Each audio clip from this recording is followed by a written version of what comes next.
Overwatch 2's game director speaks to the community through a new blog post, sharing some reflections on the game over the past 6 months, what has gone wrong over this period, and how exactly the devs intend to fix these standout issues. What is up everyone, it's CMG here. So Aaron Keller has taken to Blizzard's official site for an insight that we've needed for a while, speaking about the current situation of the game. In the post that Keller writes, he has outlined some of the following major topics: lack of communication with the Overwatch community, possible extended content roadmaps, the current state of support heroes, tons more future collaborations, further discussion about the competitive system, and a lack of true accomplishment and a feel of being rewarded. Now, this is quite the beefy piece of information that we have here that I myself will gladly read, and I'm hoping that some of these points that Keller has made here definitely make the game feel better to play. There isn't much being said about the matchmaking front, however, because to be fair, that's recently been done to death, and they, as well as we, know that that part of the game is very tough to understand and figure out. But anything written here, I'll read and do my best to improvise my true feelings around these points. Before we deal with this, however, I just want to remind you all once again, if you like this idea for a video and you want to see more in the future, then go ahead and click on the subscribe button. Send a comment, like the video, and then turn on your notifications. It really does help me out a great deal. For those of you that have done it already, thank you. I really appreciate you.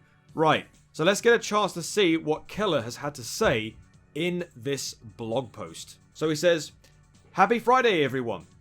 Overwatch 2 was released nearly 6 months ago. It is hard to believe that we're wrapping up Season 3 and about to jump into Season 4 and still have a lot of exciting moments ahead. Rather than talk about a specific topic this week, like matchmaking, I thought that we could look back over the past 6 months and talk about how we feel the game is doing and what we've learned over that time. For those that have been with us since day one, this may feel like it's covering familiar territory. I appreciate you sticking with me while we recap the last 6 months." Okay, speaking of talking, one of the biggest complaints we heard from players was that we were not doing a good job communicating about the game. Well, this is absolutely true. Usually what Blizzard do, or what Overwatch tend to do, the devs do, is they just literally keep things close to their chest so they don't spread out and they don't communicate to people. Actually, most recently, there have been a few streamers out there that have been bringing some of these developers live on stream to sort of rack their brain, asking a lot of questions about the current situation with the matchmaking and potential heroes and what have you. So this is actually a good thing that devs will actually be willing to come onto these streams and speak to streamers. That's been going on quite recently, so that's a really good thing. We've been focused on turning this around and have put a lot of energy into giving players information about the game, both in terms of what's coming and what we're thinking. We plan to continue this for the foreseeable future, and we're talking about ways to further improve our communication with you. For instance, we'd like to publish roadmaps that extend beyond the next season to give you an idea of what to expect from the game in a longer time frame. I mean, this is a good thing, but it's also kind of, shall we say, a risk.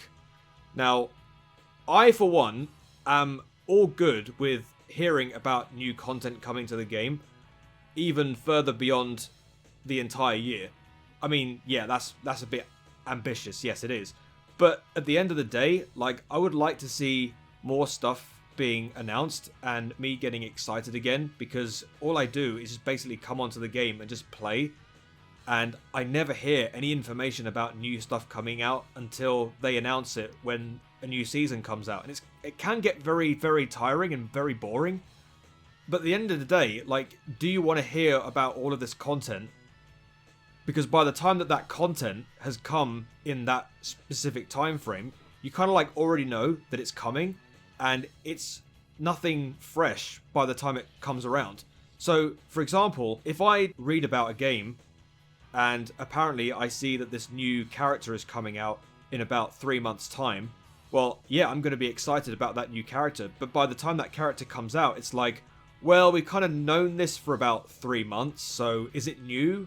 Is it not? There's kind of like a debate over that whole thing, but at the end of the day, if they're talking about content and they're bringing it in, then that's a good thing, right? We hope to talk more about this and our plans for other future releases in April. Another common topic has been the state of support heroes. A common and accurate complaint was support heroes felt consistently picked on. Yes, I can confirm to you right now, as an Ana main in Overwatch 2, this is definitely true. I speak for a lot of Ana mains when I say, well, it's not very nice using Sleep Dart as your only defense mechanism against DPS, when 9 times out of 10 you're likely to miss that Sleep Dart, and what else have you got to try and defend yourself? You haven't got anything else. The same can be said with Zenyatta mains. I mean, Zenyatta mains can say, oh wow, we can kick someone away faster than anybody else, but at the end of the day, what else have you got? All you could do is just, I don't know, just float away from the character. There isn't a real defensive mechanism for Zenyatta other than his kick. This feedback is something the team has been working on addressing since before launch. To do so, we tackled the problem from a few different angles. Reduce the ability for damage heroes to disrupt the enemy backline and target supports. Give supports additional tools to deal with the threat. Well, as I said before about Zenyatta and Ana, they do not have enough tools to help defend themselves, so they kind of like need a bit of a, I wouldn't say like a rework, but like just something that could help them, I don't know, like maybe have a faster cooldown with the Sleep Dart. I mean, that's kind of like debatable. I don't know. You let me know what you think these heroes should have in terms of defending themselves. Most notably Ana and Zenyatta, because they hardly have anything. The other point is exercise some restraint. Many players were getting accustomed to the switch to 5v5. Well, first and foremost, the only sort of main real character that has been built for 5v5, and well, it comes to no surprise, is Kiriko. When she came out, it was most of the kit that she has is based off of the idea that they were forcing 5v5 down our throats. And it was just a question of some of the other supports trying to get up to speed with the update for the game. And most of the heroes in that game have kind of like, some of them are like overpowered, others just can't do very much. To start, DPS heroes lost their speed passive, and a number of flanking heroes got nerfed.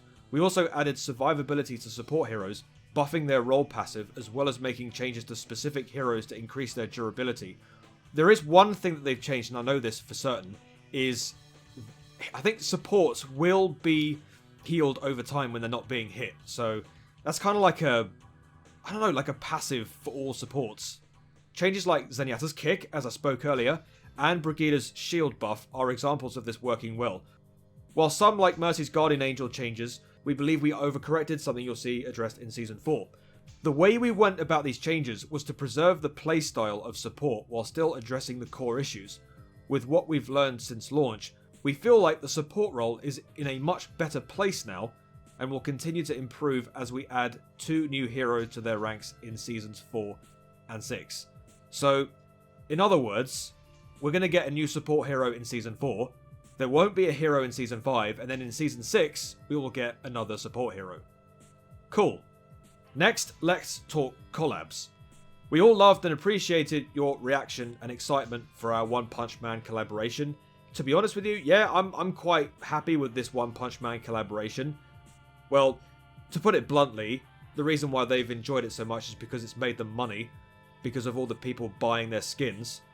Full transparency, we were a little worried about blending another universe, even one as cool as this. Well, I really do hope that they include more anime stuff, because I really do love anime. I watch it all the time. I play a lot of anime games.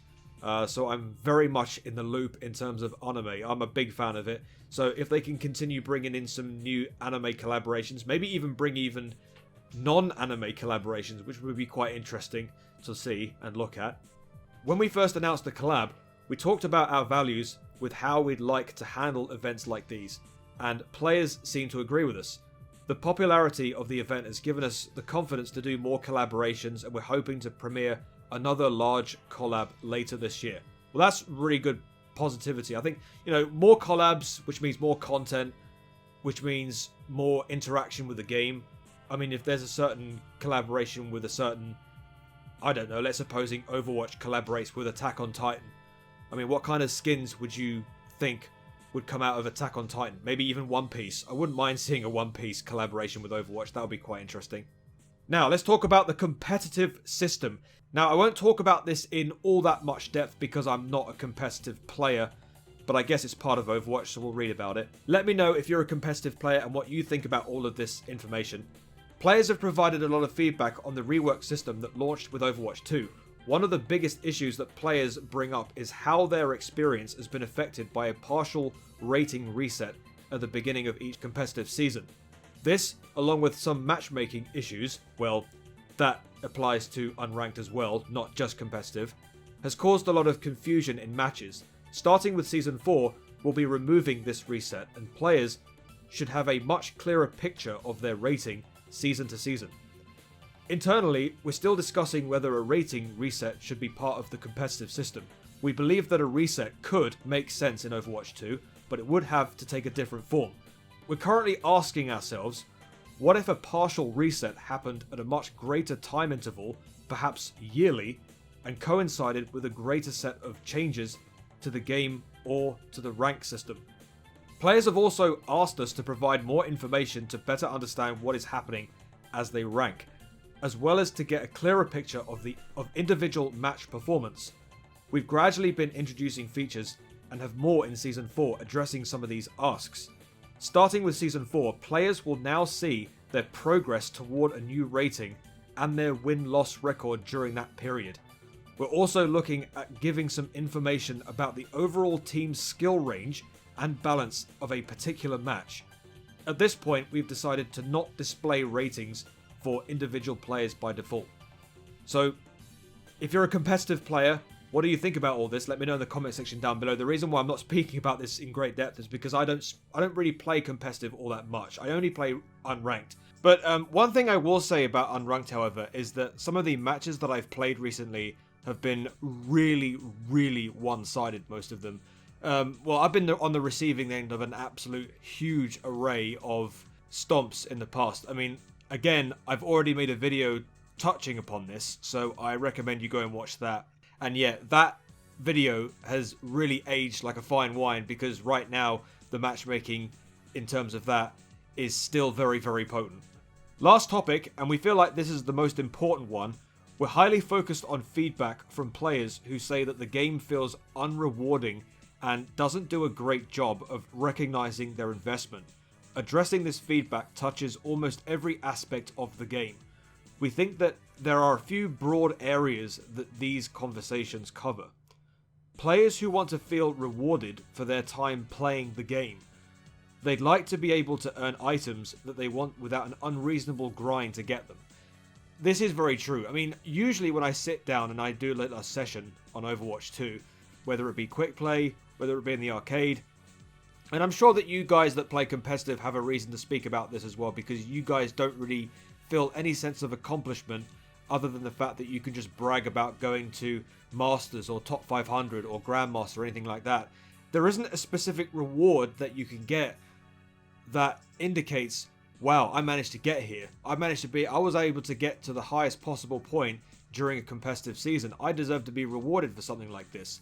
So I guess maybe if they are sort of working on certain skins or certain things that, you can play. There's one thing that would really get me playing more competitive. I mean, I don't play competitive at all, but I can tell you from one thing, if there's one thing that you would get me to play more competitive, it would be to get more skins. Because usually, skins are definitely a massive draw to the game. And if there's nothing that inspires anybody to go and play competitive, other than the fact that, oh wow, you can get a golden weapon. Fantastic. That's hardly technically a reward. I mean, yeah, sure, I don't play competitive, so I don't really have that many, but that's all you can technically get is sprays and golden weapons, which don't really mean all that much now. Players want the game to recognize their time and skill investment, as well as give them a way to show this to others. Again, like I said about the skins, let's say, for example, I'm a massive D.Va main, and well, I am a D.Va main. Well, I said I was a D.Va main right at the beginning of Overwatch 2, but how did I suddenly get 50 hours on Ana? Who the hell knows? But, yeah, I mean, like, with me and D.Va, it's like, I should be able to attain a really awesome looking skin that could show off the idea that I'm a big D.Va main, or something like that. Because it's one thing, just playing the game just to get wins, but if you've played the game long enough and you've dedicated some time to playing a hero that you like, you might be inclined to get something that can go along with this. i.e. a skin. And the other point is players want their performance to be celebrated while they are playing in a match. We've made changes to the game addressing some of these issues. Events now typically have skins that can be earned, and we've added credits to the Battle Pass that allow players to purchase nearly all original Overwatch event skins. That is a good thing. I'm glad they did this.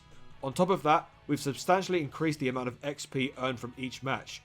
Now, apparently, a bit of a little bird has told me that if you play the Katamari Roadhog game mode, you actually earn quite a lot of XP doing that.